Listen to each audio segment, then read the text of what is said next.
kasihan kata putu nanti-nantikan bayangan diri bersampaikan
denai haro cinta nan suci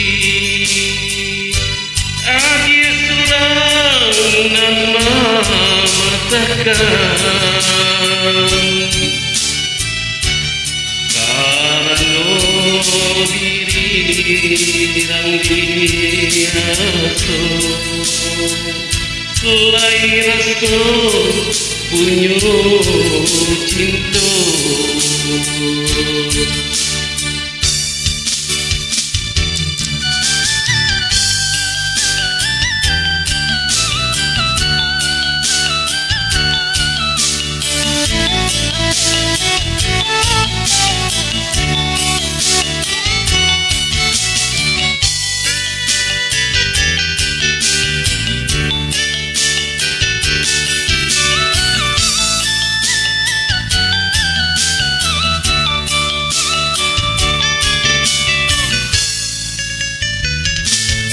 takkan masuk itu bertemu saling menjajaki itu berdua hingga disangka ikut terjadi lain di hati Yunam tasuk.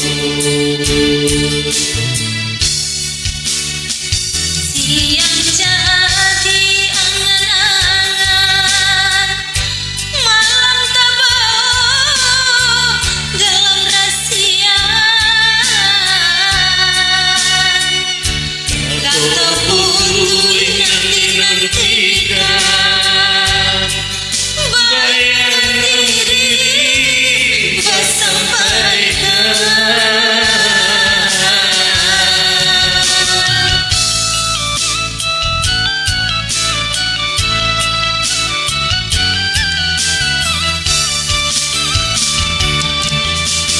Di rantau